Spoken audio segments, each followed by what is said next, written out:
I never thought I would be writing this post, but here I am. I need to get this off my chest as my whole world has turned upside down in the last few weeks. I am still trying to process everything that has happened and figure out what to do next. Some background information first. I have been married to my wife Monica for 17 years. We met during our final year of college when we were both studying business administration. Monica was the most beautiful girl in our class. Everyone wanted to date her, but she chose me, a simple guy from a middle-class family. We dated for 2 years before getting married right after graduation.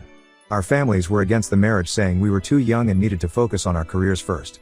But we were madly in love and convinced we could handle anything life threw at us. The first few years of marriage were tough. We both worked entry-level jobs trying to make ends meet. We lived in a tiny one-bedroom apartment and could barely afford groceries some months. Despite the financial struggles, we were happy. Monica was always optimistic and kept saying things would get better soon. Then came the biggest surprise of our lives. Monica was pregnant.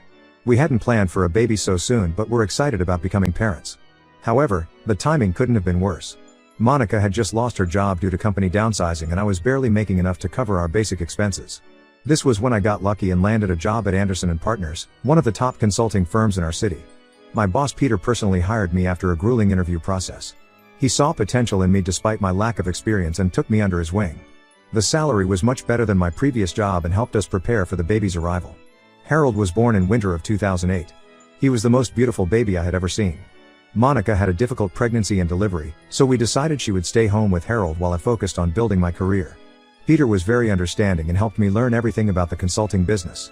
He would often work late with me, teaching me the tricks of the trade. Monica would sometimes bring Harold to office to have lunch with me. Everyone loved having them around, especially Peter. He would always make time to play with Harold and bring him small gifts.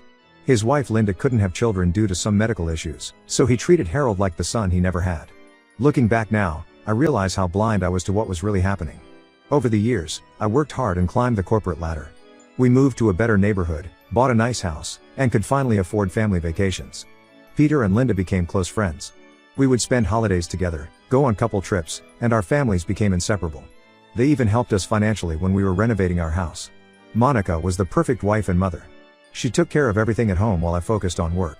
She was active in Harold's school activities, hosted dinner parties for my colleagues, and everyone admired how well she managed everything. Peter would often comment on how lucky I was to have such a wonderful wife. The changes started about 6 months ago. Monica began acting differently. She started dressing up more even when staying at home. She got a new phone and would get very protective about it. If I came near her while she was texting, she would quickly lock the screen or turn it face down. When I asked about it, she said I was being paranoid and needed to trust her more. She also started showing more interest in my work schedule, especially my business trips. She would ask detailed questions about when I would leave and return. Whenever I had to travel, she would insist on not disturbing her in the evenings as she would be busy with her book club meetings or helping Harold with school projects. Last month, I had to go to Chicago for a week-long conference. 2 days into the trip, most of the meetings got canceled as the main client had a family emergency. I decided to return home early and surprise Monica. I didn't tell her I was coming back as I wanted to see her genuine reaction. I reached home around 7 p.m. on a Wednesday. The lights were on and I could hear music playing inside. I used my key to enter quietly, thinking I would surprise Monica in the kitchen where she usually prepared dinner at this time. But the kitchen was empty. I heard noises coming from upstairs. As I climbed the stairs, I started hearing voices from our bedroom. I recognized Monica's laugh, but there was also a man's voice. My heart started racing as I approached the door. What I saw when I opened it will haunt me forever. Monica was in bed with Peter. They were so engrossed in each other that they didn't notice me at first. When Monica finally saw me standing in the doorway, she screamed and tried to cover herself. Peter jumped out of bed and started grabbing his clothes. I stood there frozen, unable to process what I was seeing. My wife and my boss, the two people I trusted most in my life, had betrayed me in the worst possible way. Monica started crying and begging me to let her explain. She kept saying it wasn't what it looked like. Peter didn't say anything. He just got dressed and walked past me like I wasn't even there. I heard his car start and drive away as Monica continued crying and pleading with me. That night, after hours of crying and screaming, Monica finally told me everything. The affair had started just months after I joined the company. What began as innocent flirting during office parties turned into secret meetings and hotel rendezvous. They had been seeing each other behind my back for almost my entire career at the company. But the worst was yet to come. Through her tears, Monica confessed that Harold wasn't my biological son. She had gotten pregnant early in her affair with Peter but decided to pass the baby off as mine to avoid any scandal. She said she had wanted to tell me many times over the years but couldn't bear to hurt me. Everything made sense now, why Peter had always been so interested in Harold's life, why he treated him specially compared to other employees' children, why Harold had Peter's blue eyes while Monica and I both had brown eyes. I had never questioned it because the possibility of such betrayal had never crossed my mind. I kicked Monica out that night. I couldn't stand looking at her face or listening to her excuses anymore. She kept trying to convince me that despite everything, she did love me in her own way. But how can you say you love someone after lying to them for 15 years about their own child? The next day, I went to office early. I knew Peter would try to damage control the situation, so I beat him to it. I called an impromptu meeting with the entire department and exposed their affair in front of everyone. I also told Linda, who had just arrived for a breakfast meeting with Peter. The look of shock and pain on her face made me realize she had no idea about any of this. Peter tried to play it cool at first, saying I was making false accusations out of jealousy over his success. But when Linda confronted him about specific dates and incidents, he couldn't keep up the lies anymore. He got angry and threatened to fire me for creating a hostile work environment. Linda left the office in tears while everyone watched in shocked silence. The hardest part was telling Harold. I sat him down after school and tried to explain everything as gently as possible. To my surprise, he wasn't shocked at all. He told me he had known for about 2 years that I wasn't his biological father. He had overheard Monica talking to someone on phone about keeping the truth from me. He had done some research on genetics after that and realized that it was impossible for 2 brown-eyed parents to have a blue-eyed child. Harold said he never brought it up because he was afraid of losing me. He told me that regardless of biology, I was his real father, the one who had taught him to ride a bike, helped him with homework, coached his baseball team, and been there for every important moment of his life. He said he didn't want to have anything to do with Peter or Monica and wanted to continue living with me. Now I am stuck in this impossible situation. Monica wants Harold to build a relationship with his biological father. Peter is suddenly acting like he has rights over my son and is threatening legal action. Harold is refusing to see either of them and gets angry whenever I bring up the subject. I love Harold like my own flesh and blood, but I don't want to be the reason he misses out on having a relationship with his biological father. I need advice on how to handle this situation. Should I force Harold to meet Peter? Should I fight for custody or step aside since I am not his real father? Am I being selfish in wanting to keep Harold with me? Any suggestions would be appreciated. Edit. Thank you everyone for your support and advice. Many of you asked about the DNA test. Yes, I got it done immediately after Monica's confession and it confirmed that Harold is not my biological son. Update 1. It's been 3 weeks since my original post. First, I want to thank everyone for their supportive comments and messages. The situation has gotten more complicated, and I need to get this off my chest. Monica moved back to her parents' house the day after I kicked her out. Her parents called me multiple times trying to convince me to give her another chance. They kept saying that marriages go through rough patches and that I should think about Harold's future. When I told them about the 15-year affair and Harold's real father, they went quiet. Apparently, Monica had told them I was being unreasonable about a recent minor indiscretion. Last week, I received a letter from Monica's lawyer. She is filing for divorce and wants full custody of Harold. Her lawyer claims that since I am not Harold's biological father, I have no legal rights over him. They are arguing that I am emotionally manipulating Harold and turning him against his mother and real father. The letter also mentioned that Peter is willing to take full financial responsibility for Harold's upbringing and education. I immediately hired Karen, a lawyer who specializes in family law. She was recommended by a colleague who went through a similar situation. Karen says we have a strong case because I am listed as the father on Harold's birth certificate and have been acting as his father for 15 years. She also said that at Harold's age, the court will consider his preferences regarding custody. The situation at work has become unbearable. Peter tried to fire me claiming poor performance, but HR intervened. They said firing me right after I exposed the affair would look like retaliation and could lead to a lawsuit. Instead, they moved me to a different department on the other side of the building. Most of my colleagues are supportive, but office politics have made things awkward. Some people who used to be friendly now avoid me in the hallways or stop talking when I enter the break room. I overheard someone saying I should have handled things privately instead of creating drama at work. But how was I supposed to stay quiet about such betrayal? Linda, Peter's wife, filed for divorce last week. She hired a private investigator who discovered that Peter had multiple affairs over the years. Monica wasn't his first or only mistress. Linda came to see me and apologized for not believing me years ago when I mentioned Peter's inappropriate behavior with female employees. She had noticed signs, but Peter always managed to convince her she was being paranoid. The most shocking development came when Monica's sister Rachel reached out to me. Rachel and I were never close as she lives in another state, but she felt I needed to know the whole truth. She revealed that Monica and Peter had been planning to leave their spouses and start a new life together. They were waiting for Harold to turn 18 before making their relationship public. Rachel showed me screenshots of conversations between her and Monica from the past few years. Monica had been confiding in her sister about the affair. She would complain about how tired she was of living a double life and how Peter kept promising to leave Linda but never did. In one message, Monica wrote that she only stayed with me because I provided financial stability while Peter provided the excitement she craved. What made my blood boil was discovering their financial deception. Rachel revealed that Monica had been transferring money from our joint account to a secret account for years. Every month, she would move $500 1000, claiming it was for Harold's college fund. But actually, she used that money to fund her lifestyle with Peter, expensive hotels, gifts, weekend getaways disguised as business trips. When I confronted Monica about this, her response made me sick. She blamed me for being too focused on work and not giving her enough attention. She said Peter understood her emotional needs better and made her feel special. According to her, I should be grateful that she stayed with me all these years instead of leaving with Peter early in their affair. Harold is handling everything better than I expected. His school counselor says he's maintaining his grades and participating in activities normally.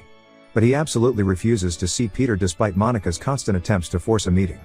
He deleted Monica's number from his phone after she kept sending him guilt-tripping messages about denying his real father a chance to know him. Last week, Peter showed up at Harold's school during lunch break. He tried to talk to Harold in the parking lot, claiming he had rights as his biological father. Harold called me immediately, and I had to leave an important meeting to handle the situation. When I arrived, Peter was still there, trying to convince Harold to hear him out. I threatened to call the police if he didn't leave immediately. After this incident, Karen suggested we file for a restraining order against Peter. She says his behavior at the school could be considered harassment, especially since Harold has clearly expressed his wish not to have any contact with him. We have a court hearing next week to discuss this. Monica's latest move was to start a smear campaign against me in our social circle. She's telling everyone that I was an emotionally distant husband who neglected her needs, forcing her to seek comfort elsewhere. Some of our mutual friends have taken her side, saying I am being too harsh and should think about reconciliation for Harold's sake. What these people don't understand is that this isn't just about the affair. Monica and Peter didn't just betray my trust, they stole 15 years of my life through their lies. They let me believe I was Harold's father while laughing behind my back. How can anyone expect me to forgive such calculated deception? I am trying to stay strong for Harold, but some days are harder than others. Every happy memory I had of our family now feels tainted. I keep questioning every moment of our marriage, wondering what else was a lie. The only thing keeping me going is Harold's unconditional love and his choice to stay with me despite everything. This whole situation has taught me that blood doesn't make a family, love and loyalty do. I may not be Harold's biological father, but I am the one who has been there for him every day of his life. No court or DNA test can change that fact. Update 2. 2 months have passed since my last update. I never thought the situation could get worse, but it has. The divorce proceedings have turned incredibly ugly. Monica is demanding half of everything, including the house I bought mostly with my inheritance money. Her lawyer argues that since she was a stay-at-home mom for several years after Harold was born, she deserves substantial alimony for sacrificing her career. My lawyer Karen says Monica's affair and financial fraud will significantly impact the divorce settlement. We have solid evidence of her stealing money from our joint account over the years. The total amount she transferred to her secret account exceeds $100,000. When the judge saw the bank statements, he ordered a complete audit of our finances. Last week's custody hearing was intense. Monica came prepared with a whole new narrative about our marriage. She claimed I was an emotionally abusive husband who controlled her every move. According to her testimony, I monitored her spending, isolated her from friends, and made her depend on me financially. She said she stayed in the marriage only because she feared losing Harold. Peter testified in Monica's favor. He claimed he had witnessed me being aggressive at work multiple times, especially towards female colleagues. He painted a picture of me as a dominating person who used my position to intimidate others. I couldn't believe how easily he could lie under oath. Fortunately, several of my colleagues stepped forward to dispute these claims. They testified about Peter's history of inappropriate behavior with female employees and how he often used his position to pressure younger staff members. 3 women from the office also came forward with stories about how Peter had made unwanted advances towards them over the years. The biggest bombshell came from Linda. After filing for divorce, she had hired a private investigator to look into Peter's past affairs. The investigator discovered something none of us expected: Peter and Monica have a secret child together. They had given the baby up for adoption 12 years ago. When this evidence was presented in court, Monica finally broke down. She admitted that she had gotten pregnant during their affair around the time Harold was 3. Peter convinced her to give the baby up for adoption to protect their secret. They worked with a private adoption agency in another state and never told anyone about it. The judge was furious about this deception, especially since Monica had been demanding custody of Harold while hiding the existence of another child. Her credibility was completely destroyed. The revelation also impacted Peter's attempt to claim parental rights over Harold, as it showed a pattern of abandoning his children when it suited him. Harold took the news about his secret sibling very hard. He locked himself in his room for days after finding out. When he finally opened up to me, he said he felt betrayed all over again. Not only had his mother lied about his real father, but she had also hidden the existence of his biological sister or brother. Last week, Harold asked me to help him find his sibling. He said he has a right to know about his biological family history, especially regarding any genetic health conditions. While I understand his curiosity, I'm worried about opening this can of worms. The adopted child might not know they're adopted, or their family might not want any contact. Monica tried to use Harold's interest in finding his sibling as leverage. She offered to share all the information about the adoption if he agreed to spend weekends with her and Peter. Harold refused, saying he would find his sibling through legal channels rather than make deals with people who had lied to him his whole life. The private investigator Linda hired also uncovered financial records showing that Peter had been supporting Monica in more ways than we knew. He had set up a separate company in her name and was channeling money through it, possibly to avoid taxes. This information has now been turned over to the relevant authorities. Karen says all these revelations strengthen our case for both the divorce settlement and custody arrangements. The judge seems inclined to consider Monica's deception and financial fraud when making his final decision. We have another hearing scheduled for next month where the custody arrangement will be finalized. Meanwhile, Harold has started talking about changing his last name to mine legally. He says he doesn't want to have any connection to Peter's family name once the truth about his birth certificate comes out. While I'm touched by this gesture, I told him to take time and think it through carefully. These are big decisions that shouldn't be made in anger. Update 3, it's been 6 months since everything came to light. The dust has finally started to settle. The divorce was finalized last week, and things turned out better than expected. Due to Monica's documented infidelity, financial fraud, and the hidden adoption, she got much less than she demanded. The judge awarded me the house since I had paid for most of it with my inheritance. She only got a portion of our joint savings after returning the money she had stolen over the years. The custody battle ended in my favor as well. The judge granted me primary custody of Harold with Monica getting supervised visitation rights every other weekend. However, Harold still refuses to see her. Peter also got limited visitation rights as the biological father, but Harold maintains his stance of not wanting any relationship with him. I left Anderson and Partners last month. The work environment had become too toxic to handle. Peter tried to make my life difficult by assigning impossible deadlines and criticizing my work in front of clients. Surprisingly, his behavior worked in my favor.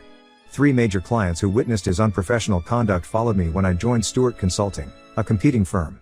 My new position pays significantly better and the work environment is much healthier. Monica and Peter moved in together after both their divorces were finalized. They bought a house in the upscale part of town and seem happy together. However, their actions have cost them dearly in terms of relationships. Most of their friends have cut ties with them. Even Monica's parents, who initially supported her, have distanced themselves after learning about the secret adoption. Harold has started seeing a counselor to help him process everything. He's doing much better now and has joined the school basketball team. His grades have improved, and he's talking about college plans. We managed to locate his biological sibling, a girl named Emma living with her adoptive family in Colorado. Her parents were understanding when we reached out and agreed to let Harold and Emma exchange letters. They want to wait until both kids are 18 before allowing any direct contact. Linda has become an unexpected ally throughout this ordeal. She helped us navigate the legal process and even testified against Peter despite his attempts to buy her silence. She recently moved to Florida to start fresh but stays in touch regularly. She treats Harold like a nephew and sends him birthday and Christmas gifts. The financial investigation into Peter's company revealed extensive tax fraud. The authorities are building a case against him. Several former employees have come forward with evidence of his unethical business practices. There's talk that he might face criminal charges. Monica is also implicated in some of these dealings through the shell company he set up in her name. I've started dating again recently, though taking things very slow. Met someone named Amy through a mutual friend. She's divorced too and understands the importance of putting kids first. Harold seems comfortable around her, which is a good sign. But I'm not rushing into anything serious. My priority remains helping Harold navigate this challenging phase of his life. Some people still ask why I chose to keep fighting for custody of a child who isn't biologically mine. They don't understand that being a father isn't about DNA. It's about being there every day, sharing both joy and pain, and putting your child's needs before your own. Harold is my son in every way that matters. Looking back at these 6 months, I realize that while the truth hurt terribly, it also set us free from living a lie. Harold and I are building a stronger relationship based on honesty and trust. We're not just surviving this crisis, we're growing stronger through it. The road ahead might not be easy, but we'll face it together as father and son. This will be my last update. Thank you all for your support throughout this journey.